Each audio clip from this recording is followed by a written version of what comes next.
Well, hello, everybody, and good morning. Welcome back to Smorgasbord. My name is Z Garcia. And I'm Camilla. Today, we're going to be diving into some news. We're going to be taking a look at the top 3 candies for Halloween. Yes, all and the yummies. Talking about how you display your component bits on the table while playing a game and how you put them away in the box. Before we get into any of that, though, let's go ahead and do some shout-outs to some folks that backed our previous crowdfunding. We want to say thank you. We want to shout you out. It's you. Don't be handing it off to me. Okay. I did it last time. Here we go. I nailed every one of those names. Okay, yeah, don't go check the footage. It's gotta be you. Tom Glennon, it's you. Thank you. Thank you. Peter Mulholt. Don't show me. No, say it. Be brave. No, it's to Peter. Thank you. Thank you, Peter. Okay. Here I have a pronunciation guide here.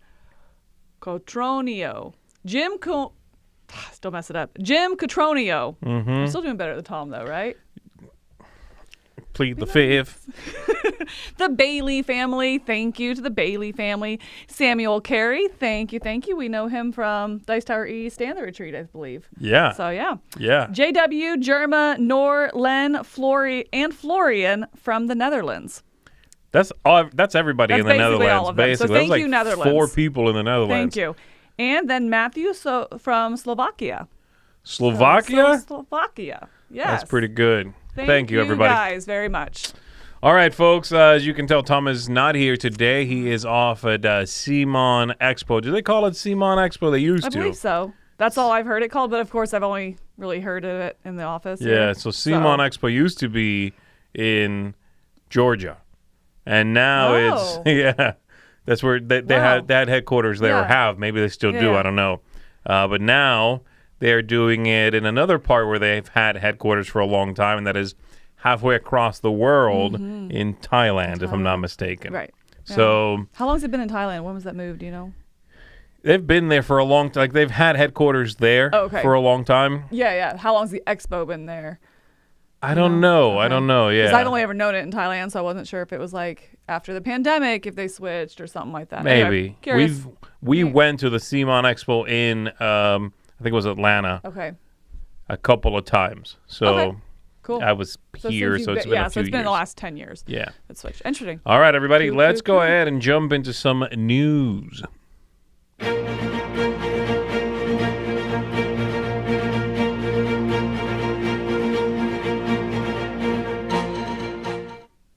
All right, we are kicking it off with Floristry.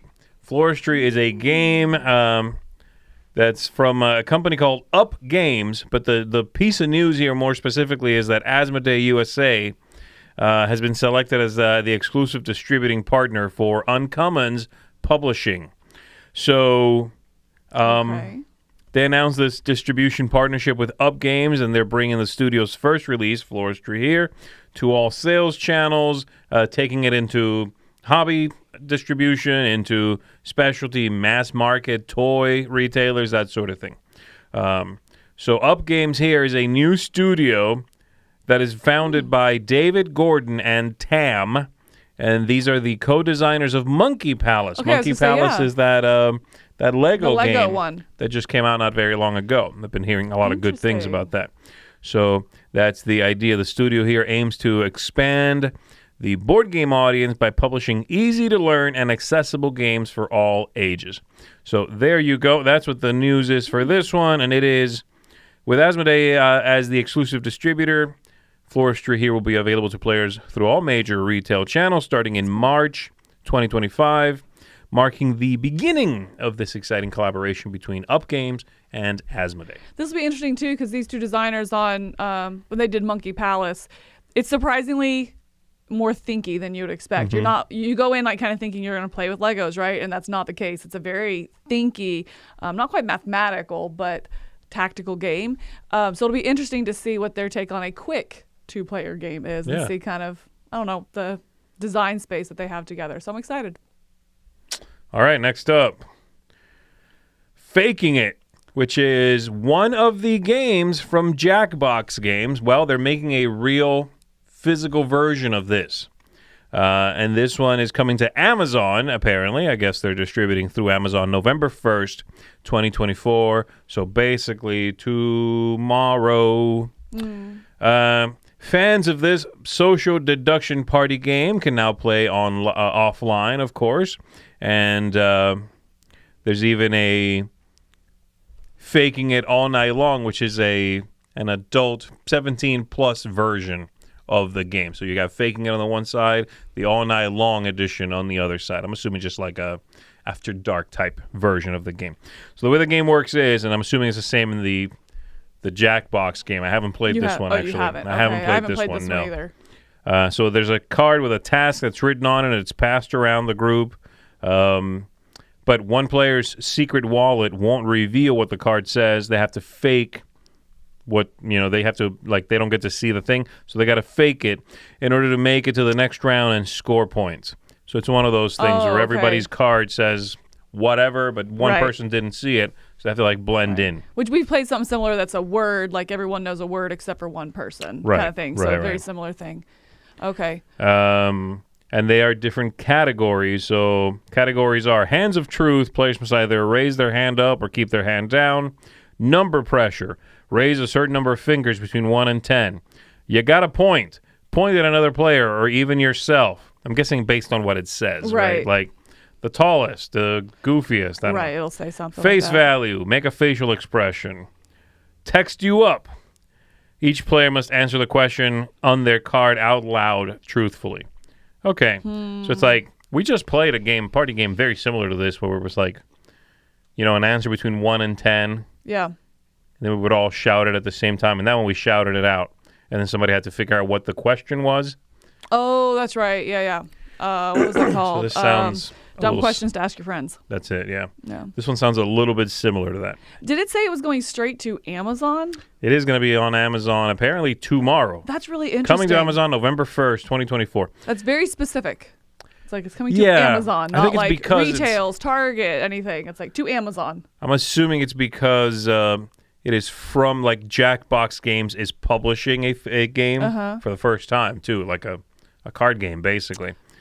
And so they're a digital company. They make video games, right? Got it. That makes sense. I'm assuming then they have a deal with Amazon where it's going to be there, possibly for a limited time. Or it's the platform they could get it on instead of having to sell it on create a website to sell it in a store. Yeah, that makes sense. Okay, interesting. So there you go. That is Faking It, and you can get that very quickly, very soon. Next up, we've got One Piece.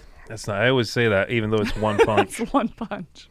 Okay, so this is from Japanime. They are releasing their second game tied to One Piece called Assault on Marine Ford. This is coming out 2025. The new game allows you to relive the epic battle between the Marines who have captured Ace and plan to execute him on Marineford Island and, of course, Whitebeard. Everybody knows Whitebeard, who has assembled a fleet of pirates to rescue his son. Are you excited for this? I don't understand anything. I understood all those words individually, but together, no. No. One Piece Assault on Marineford is for 2 to 6 players, ages 7 and up, plays in 30 minutes, and it will come out January 22nd, 2025. MSRP, $24.95. I feel like this will do well, but it's definitely One Piece. Yeah, nothing I can speak of. Next up, let's talk about some games from Blue Orange. Kicking it off here with City Tour. These, by the way, do all show, if you see a picture here during these, the ones we're looking at, Blue Orange, they're all pre-production, possibly non-final covers, okay? So be aware of that. So City Tour here is a cooperative game for 1 to 4 players from the designers of Harmonies and Biomos. So those two designers. Biomos? It says Biomos. I think it is a different game than Biomes. Okay, it's not Biomes? Okay. So the idea here is you and the other players are going to pick up passengers in your bus and deliver them to the right stops. How many passengers you have to pick up is the difficulty of the game, so you set that before you begin. We're picking up 6. That's easy mode. I don't know. I'm making that up. You set up the frame around the area, as you see there. You place the bus in the starting area, and then on a turn, someone's going to draw 2 tiles, place one into the frame, discard the other, and And if you're adding roads, then the bus is going to move. If you put a road in front of the bus moves. Okay. And it moves as far as it can. It picks up whoever it drives by. And if you drive by where they're trying to go, then you drop them off. So that's the idea. Like blue passengers will only go to blue stops, that kind of thing. The bus only has 6 seats, so if it's filled and you keep driving by people, you don't pick them up. Okay. It's a tiny bus. It's like a baby's bus. Mm-hmm. It's like an Uber. Uber bus. Uber. This kind of sounds like a, not Let's Make a Bus Route, the other one. What's it called with the little sticks that you put out to make your own route? Let's Make a Bus Route. It is. I thought Let's Make a Bus Route was the roll and write one. It is. It's the same game, but one of them they stopped drawing and they gave you little wooden sticks. Right. I thought it had a different name too. It does. Okay, yeah. Okay. So it's not. I don't remember. Okay. Yeah. Anyway. It's gonna kill me. I'm gonna think of it like 3 games. Anyway, kind of like that, but a cooperative Calm version, down. which I is got interesting. you, fam. I got you. Get on board. I got you. I'm looking it up. Hold on. Okay. What is it? Could it be Get on Board? Perchance. I'm looking it up. Hold on. London, Paris, Get on New York. board is what it's called. I just typed in Get on Board into Google. It didn't even bring up the game. I'm committed. Yes. Anyway, sounds kind of like a cooperative version of that instead of, actually drawing the routes, maybe tile placement a little bit. So, yeah, that sounds interesting. It's cute. As far as when this is coming out, we don't know yet. Okay, next up, Roll Again. Roll Again is a press your luck dice game, 2 to 4 players, from Gregoire Largy and Theo Riviere. Everybody has their own board, 5 dice tokens, and 3 mini-game boards that are shared among the players. You're rolling your dice, placing a pair of them on your player board, and then you either stop or roll the remaining dice to try to get a higher result. As long as you keep getting higher numbers, you can keep moving up. But you're going to be busting, I'm guessing, at some point here. With the symbols, you're going to also cover up the spaces on the little mini-game boards, scoring points as you move. And basically, it feels to me like this is kind of a don't stop, push your luck type dice game. This one, the plan from Blue Orange is to show this at the New York Toy Fair in March 2025, ahead of its release, which is going to be a little bit later next year. Oh, wow. Very early. Oh, right. Yeah. Very early for something not going to crowdfunding or something. Mm-hmm. That cover very much reminds me of like a retro video game, like a arcade game or something. Yeah. No. There's this, like, they are definitely, in fact, the last one, this one, and some more that are coming up very much have that we want to get into mass market. Okay. Like this is meant to be a game people will, without hesitation or fear, pick up off the shelf and feel comfortable. I can see that. That looks like this is not a slight at all, but that looks like something I'd see on the Target shelf. Very Very approachable. And I think that is very approachable cover. Certainly not by accident. All right, next up, we've got one called Home Staging, also from Blue Orange. This is a French edition of a game that came out some time ago from German publisher Verlag. I don't know that. In 2023 is when this came out. They're reprinting it. So the idea is it's a 2 to 6 player game. Players represent interior design companies, and they've been tasked to fill the rooms with furniture. Each player is going to have a floor plan of the rooms.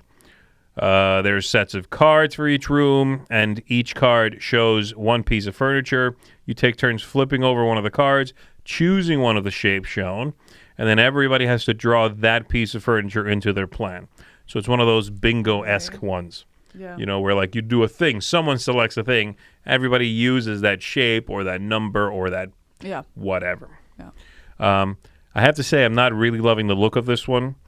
I don't tend to like the blueprint, like games that really lean into blueprint as an aesthetic. I find kind of off-putting. I don't like that look. I don't quite find them off-putting, but they definitely don't inspire much from me. Right. Yeah, they definitely look like kind of prototypey, and I think that's on purpose because you are blueprinting. You are doing the step 1 of the design. So I get it thematically, but I think visually I'm with you. It doesn't elicit much excitement. I guess for me what it is a game in which you are creating a blueprint is really, really close to someone who is creating a blueprint. Right. And that's You are it. writing, it's in blue, you are worrying about measuring and something fitting. Obviously, you're not really, but Right. it's so close. I feel like I'm working. Right. Does that make sense? You know what I mean? I feel like the end product is not beautiful, and again, that's not the shallow gamer in me. The end product looks like a blueprint, and that's neat, but it's not like, oh, cool, and look at this room that I built, Right. and it's all aesthetically pleasing, and again, that's admittedly the shallow gamer in me, but yeah, I agree. They're a little lackluster. Anyway, so this one's going to come with it comes with quite a few bits of content. There's a scenario booklet that's going to contain several small campaigns with 25 scenarios in all, varying levels of difficulty. And this is going to be Blue Orange Games' primary Gen Con 2025 release. Okay? So, next year at Gen Con. Moving on, To Win from Florian Racki is a very straightforward 2 to 6 players, card game in which you are trying to outlast everyone else at the table. Each player is going to start with 8 cards in their hand. Cards come in 3 colors, range from 1 through 9. And on a turn, every player is going to simultaneously reveal 2 cards that create a 2-digit number, placing them on top of cards previously played to create 2 columns. As you can see there across the bottom in front of all 3 players. Excuse me. If a player has the highest number on a turn, they draw a card. If you played the most stars on your new cards, you draw a card. And if you played the 3rd card of the same color into a column, you draw a card. And whoever has the last to play is going to win. So you're trying to achieve those 3 things. Get the highest combination, get stars, get the 3rd color in a column. Each of those lets you draw a card, and you're trying to not run out of cards and be out.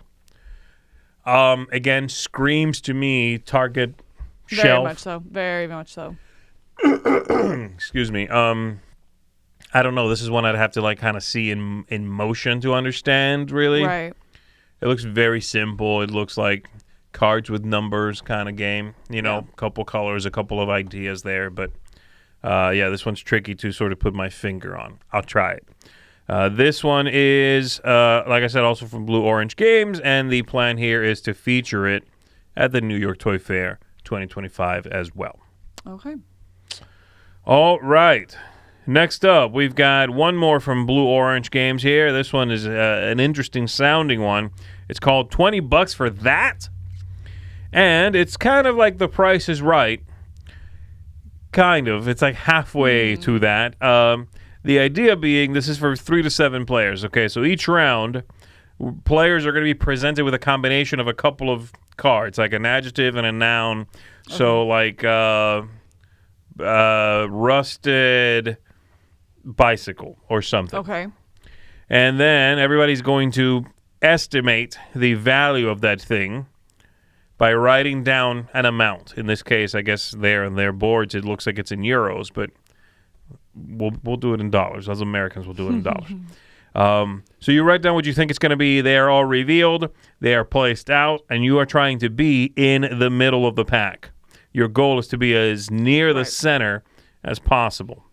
Okay. So trying to basically be as correct as possible, I guess I would say. As a way to right? simulate correct, kind of the average of what people would pay. Right. Which I think is pretty good. It's very clever. Yeah. That sounds like it's going to work well. Everybody is rushing for as sort of correct as possible, right? That would be about the middle. If anybody's like, oh, you went too high, you're on the outside, you're helping me be closer to the center. Yeah, you don't want to be those extremes, right? So that's it. That's kind of the game. You flip over a couple of things. You can see some there, like common, a book over there, alive, and there's seeing it. There's some funky stuff. Spongy, broken, unusable, in leather, cotton, and then around it are the other words like book, board game, bar of soap, bike. They're obviously in the B section of the deck. Yeah.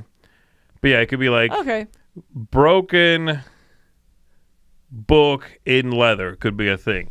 Yeah. We're like, okay, $12. I don't know. You know what I mean? Right. So yeah, it seems very just party game-ish. It does. You know what I mean? Absolutely. Yeah. I think it sounds pretty fun. I could see it being a get in each other's heads kind of thing. That sounds fun to me. I like the sound of that one.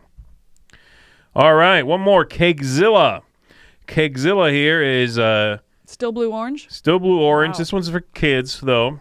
And this one is a cooperative design from Maxime Rambourg and Théo Rivière, both of whom I think are very good designers. Like kids. Interesting. 2 to 4 players. In Cakezilla here, you want to complete customer orders despite the presence of a monster in the kitchen that will eat your supplies if you are not careful, i.e. Cakezilla. On your turn, you're going to draw ingredient cubes from a bag. You drop them in that funnel in the middle. And then you fulfill an outstanding order in part of the kitchen that has the right cubes in it, or you move a cube to a different region, or pick up from one region and drop them again. So you can migrate to different areas of the kitchen so you can get the right combinations, or you can just take another area and scoop them up and throw them back in the little funnel here. So it's a little bit like, cute. yeah, it's kind of like that one cooperative game. The Spill? Yeah, the Spill is a little bit like Maybe? that, but this one, I'm thinking more of that time traveling one, the Dr. Foe or whatever. Gosh, we're struggling with coming up with Anyway, that games this game morning. is Yeah. kind of like this, and I think Théo Rivière designed that game too. Oh, so. okay. Got it. The Loop? The Loop, that's it, or something like that, yeah. So this one's cute. Yeah, I like the look. It's very vibrant. there's It seems Mike like with it's going to be absolutely, There's Mike with it. yeah. It's the Loop. I'm like, oh, okay. Yeah, the Loop, yeah.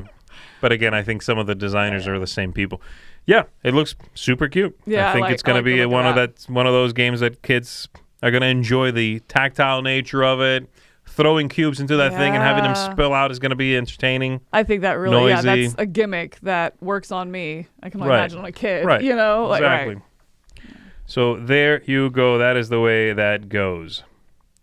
We got one more from Blue Orange, and let me see. We got quite a few more from Blue Orange, actually. Really? They showed quite the slate. Okay. Okay, this next one is Magic-a-Boo. 3 to 5 players, age 4 and up. So again, this is appropriate for kids.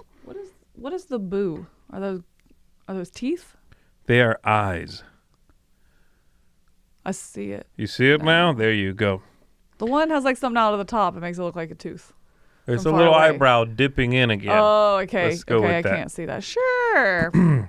Anyway, gameplay here is very simple. The idea is you're trying to tell what's disappeared in Magic-a-Boo. This is for very little kids, again. There's the tiles around the outside there. Every turn, one player is going to take the role of the magician. They spread a large cloth over the wooden pieces in the center. Then they pick up one item, and they cart it away. They go Magic-a-Boo. And then the other players are trying to identify which item is missing, winning a star if they do. All the items are around the outside. All the little wooden bits are in the middle. You cover them, you take one away, and everybody tries to very quickly figure out what is missing. Again, ages 4 and up. Mike Heller says this is too complicated for him. I concur. I can see it's like kids, like young kids, and they go through that stage of just realizing object permanency. Yeah. You know, about like 1.5 or 2 or something. A little younger than that. But anyway, I can just see this like blowing their mind. Be like, Right. What? you know, like just not getting it. Yeah. Stupid kids. Anyway, next up, we've got Lynx. This one is a pure abstract game from Blue Orange still. This is a 2-player game, ages 6 and up, they're saying. And it's very straightforward. Each player has their own set of polyominoes. And you're going to take turns dropping one piece at a time into the vertical playing area, a la, Tetris. If a player ever connects the left and right sides of the area or the top and bottom of the area with a continuous line of their color, they are going to win the game. And it doesn't have to be a straight line. Does I guess, not, right? right, It just right, has to right. connect. Oh, that's Exactly. interesting. Exactly. So, yeah, as you can tell, there's like if blue can make a connection between that chunk in the middle, in the bottom there, the kind of 3x3 with a couple at the bottom, to the little straight up and down one above that, then they're really close to connecting the top and the bottom. Or white's just one away too. Interesting. White's a punk. White's got it. The bag. There we go. Next up. Is this still from Blue Orange? Yes. Oh, Yes. my goodness. This one is another card game called Fitty Fruity. Quick playing game for 2 to 6 liars. Okay. Oh, it's 50 fruity? Oh. Fitty Fruity. 50 Fruity. What Got me excited. Fitty fruity. I really like it. Fitty fruity. Fitty Fruity is I how really like that. you may say that when you reference the game. That made me really happy. I thought that was what it was actually called. It is. I'm back out. 50 Fruity. Okay. To win Fitty Fruity, you have to have the most bananas in your collection, and then you get, and to get them, you might have to lie. So on your turn, the active player is going to draw 2 cards from the deck, show them to another player, who either truthfully says what's on the cards, both cards, but not which is which, okay? Or they lie about one card, saying the truth about the other card. The active player then keeps one and gives the other to the player who spoke, so you don't see them is the idea. So I show you 2 cards, you tell me one's 2 bananas, one's 4 bananas, whatever. I'm like, I'll take and that then I one. give you one. And then I'm like, oh I no, give you it's one. apples. Yeah. Oh, okay. Some cards only have bananas on them, while others have green bananas, mangoes that ripen the green bananas, coconuts with special powers, bombs that blow up coconuts, a banana split, and more. So pure bluffing. Here's 2 cards. Yeah. What's on them? Are you lying? I don't know. You take that one. I'll take this one. Oh, no. My banana is just split. Moving on. King Domino is getting a digital non-board game arena edition coming out. Hey, that's exciting. And this, by the way, what you're looking at on the screen there is kind of like a refreshed edition that came out at Spiel 2024 that they were showing there, and it's going to come out in 2025. It's the same game, but it has a new look, which is what you're seeing there, and a digital version coming out. So I'm excited for that. I want to check that out. You will see it featured in What's Happening. I say a digital meaning like soon. an app? Yeah. Okay. But not Board Game Arena, so like Right. a dedicated app. Right. Not on a platform. Yeah. So that's cool. Excited for that. All right, moving on from Blue Orange. That was a lot of Blue Orange. Here we go. Let's talk Rio Grande games.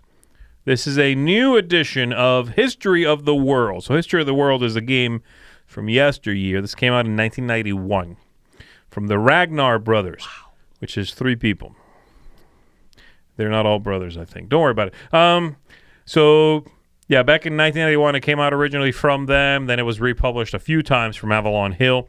And now Rio Grande Games is going to be publishing it. I assume this is not the final cover, but I don't know. Yeah, Previous definitely. covers have been very lavish, so Okay, I don't know. This definitely still looks like a 1990s cover. Yeah, yeah. So the idea here is that the game sort of tells the story of ancient Sumeria all the way through to the more modern U.S. time. So it features, it's a Civ game, right? So it's going to have over 60 peoples are featured and events and empire cards, and you collect gold through control of buildings and lands. Whoever has the most gold at the end of the whole thing is going to be the winner. Excuse me. While the new design keeps the spirit of the game intact and incorporates elements from the very earliest expansions, the new edition has some major differences, including you can play with or without dice. The distribution of the Empire and the event cards are different. There's new event cards. The gold collection mechanics have been tweaked. There's new area tokens and a strategy that they lead to. There's new honor tokens that provide you with benefits. There's a lot of stuff. So this is a game for 2 to 6 players, plays in, I love this, in over 120 minutes. So it's anywhere between 2 hours and 6 days. Yeah. And it will release in January 2025 for the low price of $79.95 MSRP.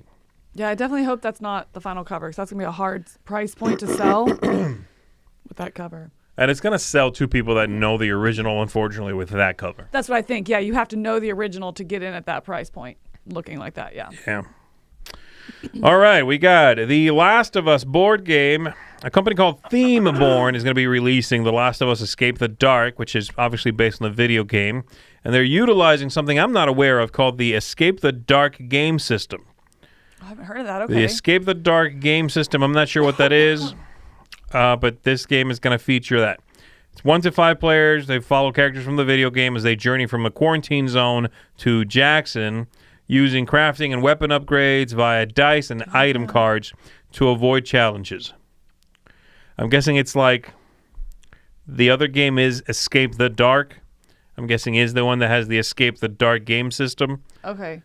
Again, I haven't played that game. I don't know what it is. Okay, so the game system is kind of like Pandemic, and then you have other games set in Pandemic. I guess so. Kind of something like so. that. Okay. Huh. Yeah, I haven't played Escape the Dark, so I don't know. I don't love the look of this. The whole black and white, everything's black and white. Just sort of looks like everything was put through a filter and the color was removed. It wasn't drawn in black and white. I don't know. There is a difference, and this looks a little... I think I like it in the picture on the main cover, but it does need something just to show it's on purpose. Like, good night. Like The Last of Us should be in color or something like that, the actual title. There just needs a little splash just to show us it's on purpose, not a prototype. You know, I feel like it's just on the wrong side of that line. But I haven't seen it in person, obviously. Right. You know. Anyway, so the game box is going to include a game board, 6-player boards, 154 cards, 68 dice, 94 tokens, and look at that, a rule book. It's for 1 to 5 players, ages 14 and up. Plays in about 90 minutes. MSRP $74.95. All right. Next up, we've got some Arkham Horror the card game goodies coming. Yes, please. This is something that we got to see. I got to see anyway. I don't know if you saw it at Gen Con. Behind a glass case, so I mean, couldn't really I couldn't grab it, but I tried. So this is the next expansion, and it's the first one to feature the big Mama Jama himself, Cthulhu. Cthulhu. So this is the Drowned City. Investigators are going to venture into a tomb-like ruin of Rallier as it rises from the ocean's depths. Each investigator is assigned a task with unique goals and side objectives at the beginning of the campaign, and that campaign is going to culminate in an epic battle with Cthulhu. Yes. This is going to require the core set to play, of course. It's going to include 155 scenario cards and 1 campaign guide. I'm talking about the campaign of these two, the tall box. And then the other one is going to be the investigator one. It includes 6 investigators, 228 player cards, the rule booklet, all of that jazz. You can buy these individually, of course, if you want more deck building cards or investigators, or just the story one. Or another campaign, yeah. Yeah. So this is expected to come out not soon enough, February 7th, 2025. Oh. And that is, let me see. I do normally know that they don't always release both at the same time. Okay. But I'm only seeing one date here. Which way does it usually go? The investigators or the campaign first? I think it's the campaign first. Oh, interesting. Not the new characters. Okay. I don't know. I thought that they weren't quite always the same date, but I'm only seeing one date, February 25. Okay. Cool. And then one final piece of news here. There's a new D&D board game coming out from Phil Walker Harding. Oh, interesting. This is D&D Edge of the Realms, in which you're going to explore and chart the Forgotten Realms in this fast-paced game of map making and combo building. It looks a little bit, from what I'm seeing there, like his other, and I'm not going to remember the name of that one either. Now, he has another game in which you're crossing things off on a grid. Explorers. I wonder why I couldn't remember that. Might be generic. Gosh. It looks a little bit like Explorers, but I'm seeing cubes and I'm seeing a little wooden meeple fellow there moving around in orange. Yeah, that's exciting. I really like Explorers a lot, and that's immediately kind of what I was thinking of too. So, interesting. Huh. So it says, every adventure needs a good map. As you explore the Forgotten Realms, you reveal new terrain and magical places to prepare your adventure's journey. But think fast. The game speeds along quickly as everyone plays at the same time. Match up terrain, activate landmarks, visit cities, and fulfill quests. After 15 turns, you'll have a completed map ready for adventure. Wait, after 15 turns, but everyone's playing at the same time? Like simultaneous, not real time. Not okay, real it has to be simultaneous. We all do one thing. Okay, They just mean to say, like, hey, you're not going to be sitting there waiting for me to explore the map or whatever. Yeah. It's simultaneous. Got it. I'm assuming it's going to be somewhat similar to his other flip and write style games. Yeah, it does kind of look like he designed a game and then, hey, let's it really make does. it in D&D. Yeah, it looks like Explorers, Silver and Gold a little bit maybe. Yeah. It looks like that. But it's another D&D game, and if somebody out there is excited by that property first and video games second, then maybe this is something they'll check out. Right. Yeah.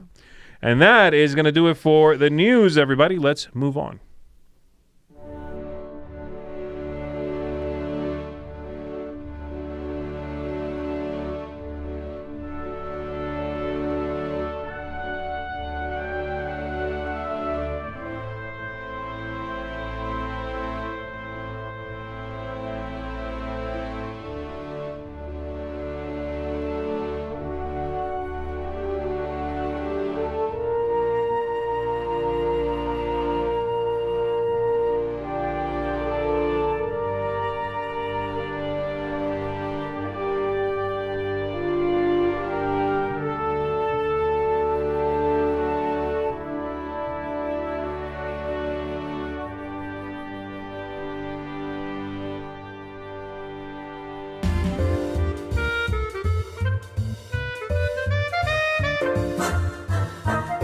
All right, everybody. You know what? I just realized It's Halloween. it's Halloween. It's Halloween. Oh my goodness me! It's Halloween, y'all. Which is good. Happy, Merry Halloween. Happy Merry Halloween. Today we're going to be talking about our top 3 Halloween candies, the kind of stuff you're hoping to get when you knock on a stranger's door and you tell them, "Give me food, me. or I'll trick Kick your you." pumpkin. Oh, Kick your pumpkin, you said? because they're pumpkins. They're on the front porch. Kick them? Joke's on them. My pumpkins are rotten. They did not last very long this year. They lasted like 3 days. I just carved them, and they're already like moldy and like Yeah. they're like extra scary right now. Oh, that's good for Halloween, though. It is, yeah. You know, and also, so they anybody... smell, so no one will come to the door. So I'm just buying these 3 candies. Got it. Okay. So here we go. Top 3 candies for Halloween. Let us know yours, by the way, in the comments. Let's kick it off. What do you All got? right, Number I'm 3. up first. I love this candy so much. And you know what I love about this candy? Is It's so sticky. I think I'm the only person that likes it, so I always get all of them. Okay. And this is peanut butter kisses. Yes, these are the things that your grandma gave that you didn't know what the name of them was because I had to Google it. I was Is that like a what taffy type It's thing? like What a is that? taffy, and it has a little dot of peanut butter in the middle. Oh, it's so good. So good. It's sticky and gooey. It's like caramely, but not as like butter, I guess. It's just more peanutty. Yeah. Oh, Oof. so good. So good. It It's sounds like it'll mess up your teeth. it can. Well, I usually suck on it, so rather Okay. than like actually chewing it, just like most caramels. Oh, You know okay. what I mean? I know what you're talking Like, about now. oh, Yeah. So I've had these. Good. Oh my gosh. Oh my gosh. Mike Heller says he can't believe someone else knows about these. Most people don't know because I steal them all. So, yep. Do they Mike- still sell these? No idea, but I love them so much. They're so good. And yeah. You only see them at Halloween. They only come in wrapper like this. So peanut butter kisses apparently is what they're called. Not the right. cookie. They're so yummy. That's funny, man. All right, my number 3 definitely comes. You can get it all year round, but you can, of course, they'll make the little bite-sized ones for Halloween, and it's one of the ones that's very easily available. This is Butterfingers. So Butterfinger bars, the little Butterfinger bars, you just pop them in your mouth, and you're good to go. And this is one of my favorite candy bars. This could have been easily like top 3 candy bars. I tried to avoid that, but I wanted to put one candy bar on here, and for me, that's Butterfinger. Okay. I like the flakiness of it. I like that it's not. I'm not a big fan of too much chocolate, and I think the chocolate in Butterfinger takes a back seat to whatever that stuff in the middle is. When I eat a Butterfinger, I eat all the chocolate off and then I eat the middle. I've 'Cause done I like that the middle sometimes, so too. much, so I I've just done like that. nibble off because it is a little bit too much chocolate. So I make the sacrifice early in and I eat it off and then I have the peanut butter. You can do that very well also with the little ones. Yes, That's the really, thing, right? really well. Yeah. Yep. So, yeah, nobody better lay a finger on my Butterfinger. My next one is one that you can get year round, but I specifically like it at Halloween because they come in these little packages and the candy itself is smaller than normal. And this is the Haribo gummy bears or Haribo, like whatever's. There's really? something about the smaller ones are a little bit more firm and not as like sticky or anything like that. Really? And they're so good. I can I just open like 6 packs and then just like, put them all in my mouth at the same time. Oh, it's so good. I love the little Haribo gummies, specifically the small little packs that have smaller versions of the gummy bears in them. I don't really like the little. I think I know what you're referencing. The little ones have more surface versus innards, I guess, which is a very disgusting way to say that. But they are more firm for that reason. Yeah. And I don't like them for that reason. I like that because they're less gummy. gummy, they're less I guess. gummy. Yeah, they're just more I firm. want to taste the bear's guts when I chew upon him. No, I really, I like these. You know what And I mean? My do favorite agree- gummy bear is one that is the size of a child, a small child. And you bite it, it has that surface tension, but then after that, it's gummy all the way through. Josh says Albanese are so much better. I do think Albanese are better gummy bears, Okay. but specifically in the little packages of the Haribo, I like the firmness. So I would always go Albanese over Haribo, like every day. They have so much more flavor, but in a little bit I won't break. But for the texture, the Halloween candies. All Also, right. I've never got Albanese in a Halloween bucket. I don't know if that's a thing. I don't know that brand. I'm not sure. So. Oh, don't worry about it. Don't worry about it. All right, my number 2 is a fruity chew type of thing called Fruit Chew. Oh. These are from the same people that do the chocolatey ones, I So think. these are just the flavored Tootsie Rolls. They're Tootsie Rolls, but in fruity flavor. That's really so interesting. I've never heard them call fruit chews. You Well, say they're fruit called- chews. I said I've never heard don't anyone know. call them that. You say fruit chews, and I think little like not Laters, but something similar to that. Starburst So, or something? No. Like anyway, there's another Anyway, I one. picked between. I did think of like Starburst, Now or Later, Now and Later. I'm Now sorry. and later. Now and Later, gummy stuff. Yeah. These were the ones I chose on purpose because I do think they are the best of all those. Yeah.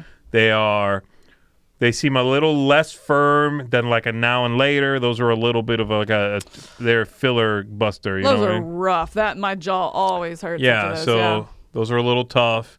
And I like the flavors of these. They do dissolve fairly quickly. Mm-hmm. So, yeah, I don't know. I like these. And I tend to like all the different little flavors they pack in there. Yeah. So, for me, my number 2 here, Fruit Chews. Those are good. And they're not that common, it seems to me. Like, I never see these. I feel like they're a staple. Yeah? Oh yeah. I feel like I don't see them that frequently. I don't know. I don't know. All right, my number 1 is my candy bar entry for it, and it is one of my favorite candy bars. But I specifically like the Halloween one because I think the smaller version of it is the portions that I want. Okay. And that is 100 grand.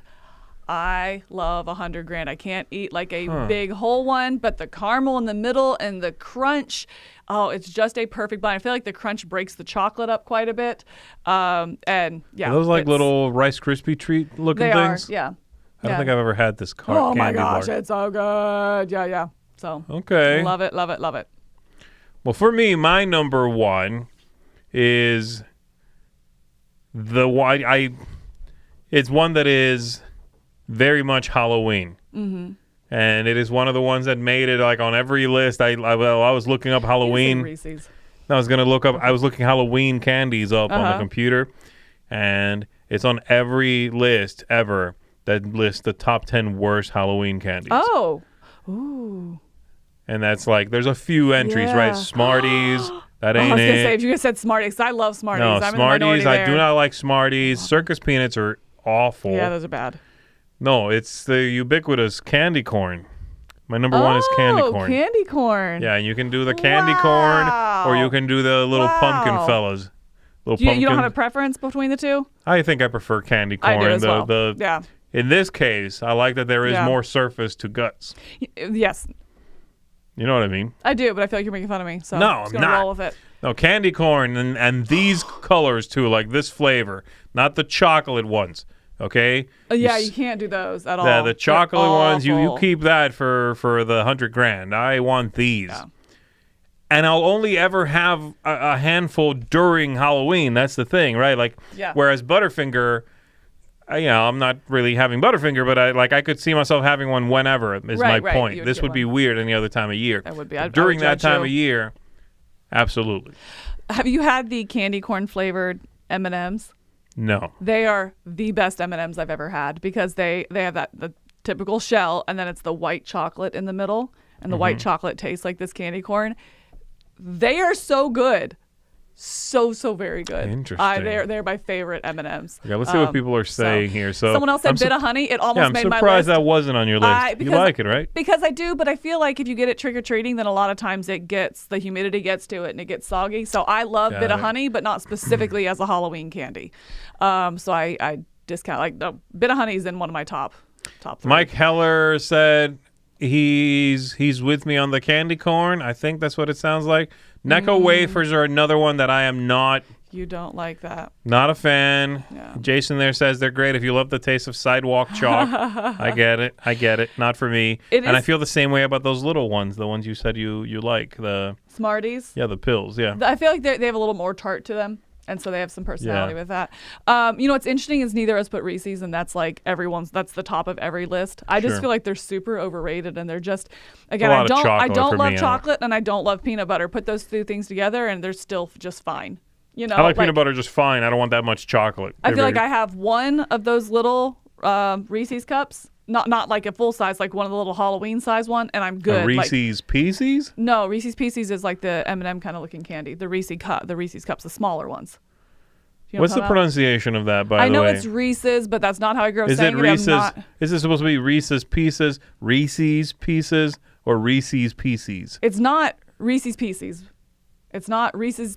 I think it's Reese's Pieces, but that's not how I say it, and that's not how I'm going to say it because it's in my head as Reese's Pieces. So done. That's just, it's not going to change. I'm sorry. No, I don't really like those. I don't care either. They're just Reese's Fast Break is the only correct answer, says good. David. That is the only Reese's that I'm like, yes, I will seek that out to eat it. And it's also smaller than like a full size candy bar. So there's also one I considered is the Airheads, little Airheads especially.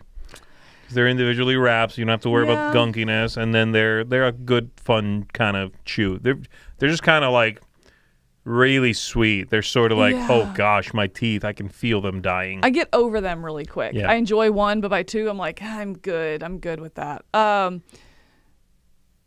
Let's see. I'm trying to think there's one I just thought of that it's gone now. Someone said in the comment. Oh, like, Henry? I don't know. Somebody said Oh, Henry. No. What about the balls, the malted chocolate ball things? What are those called? I think they're fine. Just malt balls. Whatever they're called. There's that one brand. Whoppers, that's it. Yeah, I find them fine, but again, just humidity gets to them so quick. True. All right, well, there you go, everybody. That is our top 3 Halloween candy bars. Thank you for sharing yours as well. Let's move on.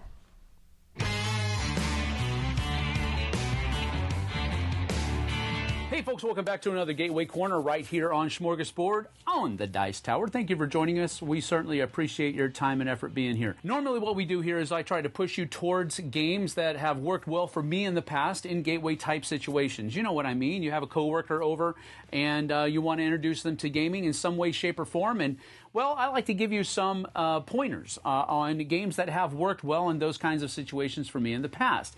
This week, however, we're going to take a little bit of an adjacent step, and I want to talk about something that I've heard a lot of gamers doing over the years, and I think we should stop doing it. I think we need to stop saying that games are easy in gateway-type situations. And here's a few reasons why. You're running the danger of making people feel stupid if they don't get your easy game after you try to teach it to them. There are a lot of games that are out there that are new, that are completely different and far away removed from anything most people that are not into gaming have ever seen in their entire life.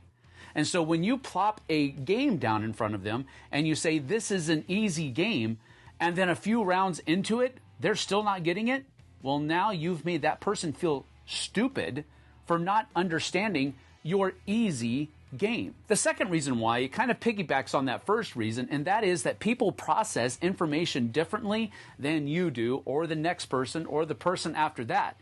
So what might be easy for you might be really difficult for them. And the third reason that we're going to talk about today, why we should stop calling games easy in gateway situations, is that you don't want them to think that you're underestimating their ability, cognitive or otherwise. What I've found in many of the gateway situations is that people already have a decimated view of their own capabilities to learn a new game, before you ever enter into the picture. I've heard people say that they are intimidated to come to game night because of the games that we bring. That has changed my ideology on what kinds of games I bring. I usually do not bring games that are going to take longer than an hour. Why is that?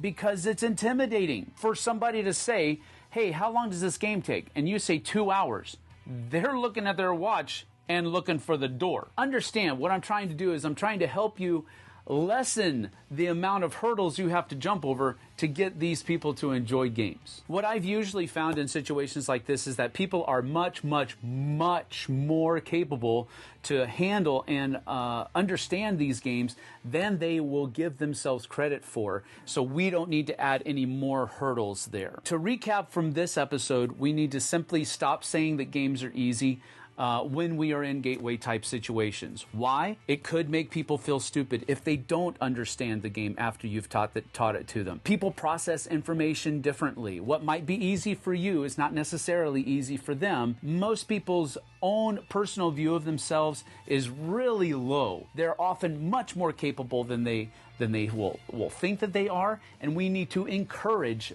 that. Next time, we'll talk about some things that we could possibly do as we seek to encourage people to try new games. Until then, we'll see you guys and gals on the flip side. Take care.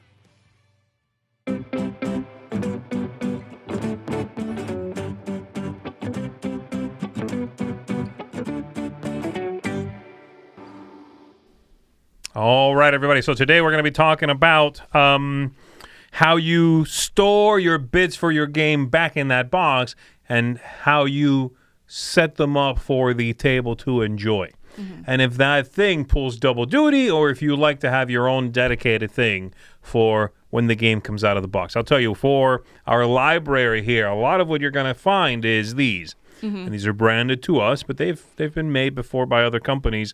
And so the idea here is that this kind of thing does quite a few different jobs. So for one thing, you can see through it, so you know what's in it. Yep. So it's clear.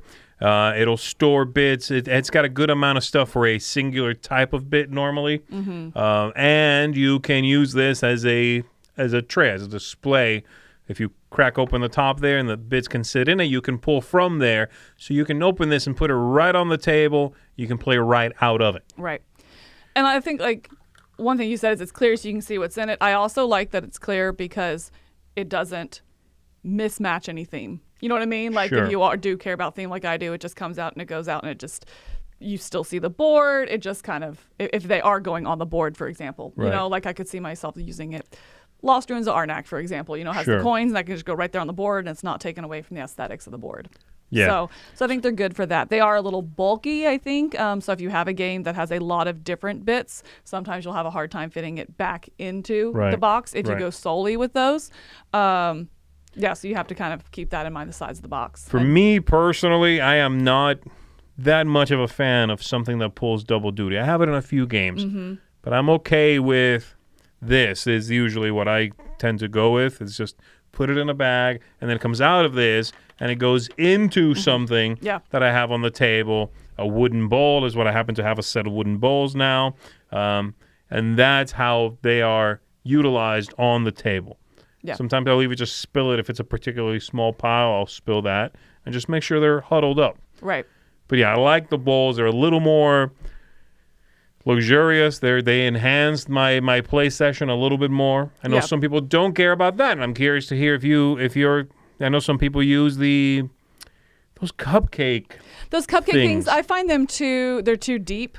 And then just too flimsy in general. So I'm with you. I have ceramic bowls, like little ceramic bowls, and I really like those. Yeah. But I also like that sound that they make when the little, tinklings sure, on it. The wood on the ceramic is a very ASMR pleasing sound to me.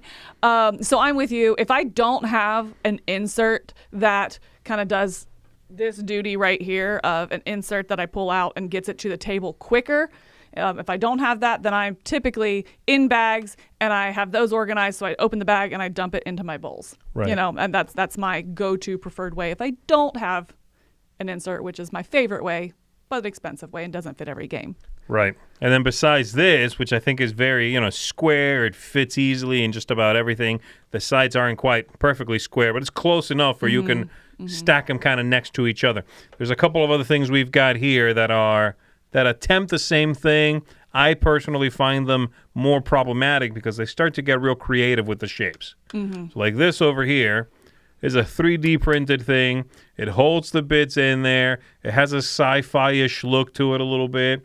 But then the sides have a very strong bevel there. And they're just not going to... You're going to be wasting a little space unless you put the lid on it, flip one, and they connect like this inside your box. And now you start to get into funky rhombuses and all of that jazz. You know what I mean? But the other side, you need it kind of going out, angled like that so you can get the bits out. And I think that's why bowls always kind of work, because you need it to have that angle. If it was just flat, things get stuck in there. You can't quite get that kind of stuff. But it does make for the table. And this is fun. I think I'm okay with this being on the table. I just don't want to store it in the game is what I'm talking about. Yeah, and then we have this other one, which I think is on Kickstarter right now. And it's also, again, kind of to me, it's a shape looking for, it's a solution looking for a problem a little bit. It has a lid that comes off. It looks kind of close to this. 2 little bowls on the top there.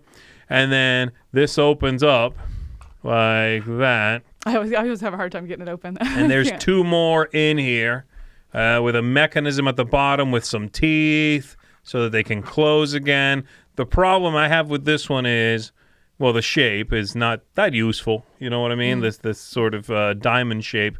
But also, the bottom is loose. We've done it a few times, and it starts to get loose. So you can just kind of do that, and it opens itself. So I'm worried it might open in the bag, in the box. Oh, interesting. 'Cause I wasn't thinking about this to store it in your game. It does.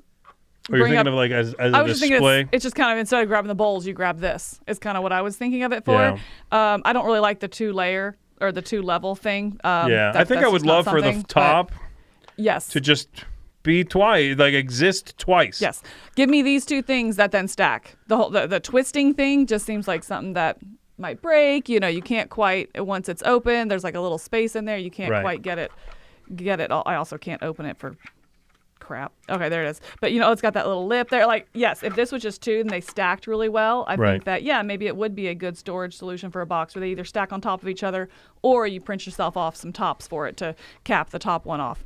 I like that idea. But yeah, the spinning nature is a really interesting design that I think is going to be more, for me, problematic, or it's not going to quite do what I want it to. And you're like, ooh, techie. If I grab one, if it closes a little bit halfway through the game. Yeah, one gets up and under there because it doesn't quite open all the way. You cannot see the edge of this triangle. It's under the top one. I worry. And again, for putting on the table, the issue there being this is one piece. If we can't spread bits across the table. Yeah. But even like these 3D printed, I think this just kind of comes to, I think in general, I don't want 3D printed component bowls. I want to spend that little bit extra money and get nice wooden ones, some nice ceramic ones. Some people were saying glass bowls, something like that. I want that one like luxe item that I use. Because this one I would worry about this breaking, the honeycomb right there breaking as you're trying to push it in. But you need it if you're going to store it in. It seems a little like it's always that scary feel of like, ooh, I got to push it in there. There it is. I hope this isn't the time it breaks. There's also these here, which you can get at big box stores or like Container Store, places like that, called the Really Useful Box. They got these on top. They make them in different sizes also. And then you can take the lid off. You can fit cards in there. You can fit bits in there. This is a little bit, I like these, and I like the way they work. They feel like a bit of overkill because they are very sturdy. But also, like, it feels like your game could go through a crusher and these bits will survive. None of the rest of the game will be okay. But also, this feels cheap. I've had these break. I really like these for cards because I really don't like putting cards in and out of bags. If it fits exactly, then they're great. Yeah. But if not, if it doesn't quite fill it all the way up, or if the card is a little bit over because your sleeves are a little bit bigger or something like that, then they either work amazing or they don't. You know? And they are wasteful if you're not using all the space. This takes up some serious room in your box. Yeah. So for me, my solution again is, unless I'm using the insert in the game, of course, I am generally default to bagging things, even cards. I don't mind bagging cards.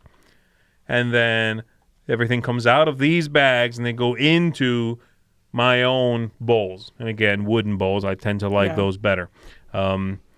And it sounds like you do the ceramic bowls. You like that solution as well. I do. Well, I also find like the ceramic sometimes are a lot smaller, like small wooden bowls. I haven't found some that I like the size of. Sure. They're either a little too big or a little too small. I found these ceramic ones. Yeah, mine are fairly large, but I like the way they can hold everything of one category very well. Yeah, and I think I would rather, if it's a lot of something, I split it between two bowls. The two sides of the table have it. Yeah. Kind of thing. Bruce is talking about those Gamegenic removable silos. They are great to store things in games. And yeah, we've seen some of those as well. They have compartments that kind of go in there. You can mix and match colors. The little pieces go in there. You put a big lid on the whole thing, and then you take that lid off, and the little compartments can come off. My one issue with them is the compartments are really small. And they have very straight sides. They do, and I don't mind that. I actually am okay with that, but some of those are barely usable for any imaginable bit in a game. Like, unless that game comes with like 5 of something, they won't fit in one of those, really. They're very small. Right. The sides on it are definitely an issue because I don't want to have to reach for a game piece like that. Obviously I'm being dramatic here, but yeah, I wanted to be able to, scoop it up, not go and like at a specific angle because they are so small too, and like, just hits on the finger. And right. I don't care for those at all. I've not found a game yet that it works well in. It's always more of like a good idea. Yeah, for me, the few games I've got that I can think of that I've got a storage solution for bits in the box, I can probably count on one hand.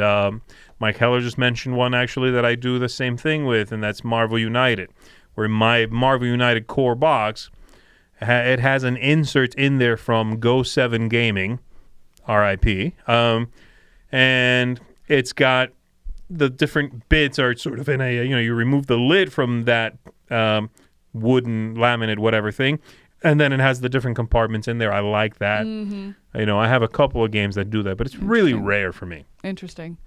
Somebody, Peter here in the comments said the 365 plus 9 centimeter bowls from IKEA. So I need to go to IKEA anyway. Okay. I'll check. I wrote it down. We'll see. I wrote it down. Okay, I'll check those out too, yeah. Folded space bit. Yeah, and any insert really that has the tray, where the tray comes out of the insert and you can put it on the table, I'm good with that. I think that serves double duty. But that falls into the insert category. It does, right. That's my go-to if it's a good one that I like the way it's built. That's my number one preference. Yeah. Number 2 is going to be something like bags. And you know what? I'm done with that pencil. I'm good. The attacks continue.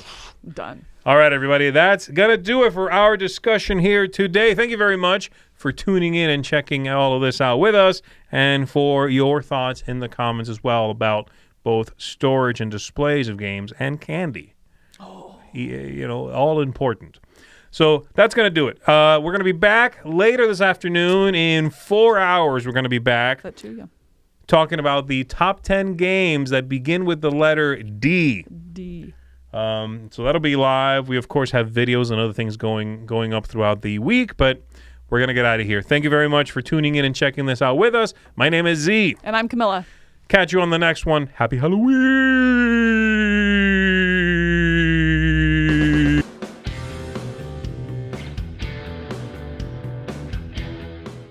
Hey everybody, thanks for watching another video from the Dice Tower. Hey, you want to learn more about us, communicate with us? We have a Facebook group, we have a Discord channel, lots of different ways to get involved with the Dice Tower. You can find that in our Linktree link below. So just click that, it will take you and you can communicate with us on Facebook, join our Facebook groups. There's lots of cool things that you can find and become part of the Dice Tower. Thanks so much for watching. I'm Tom Vassell.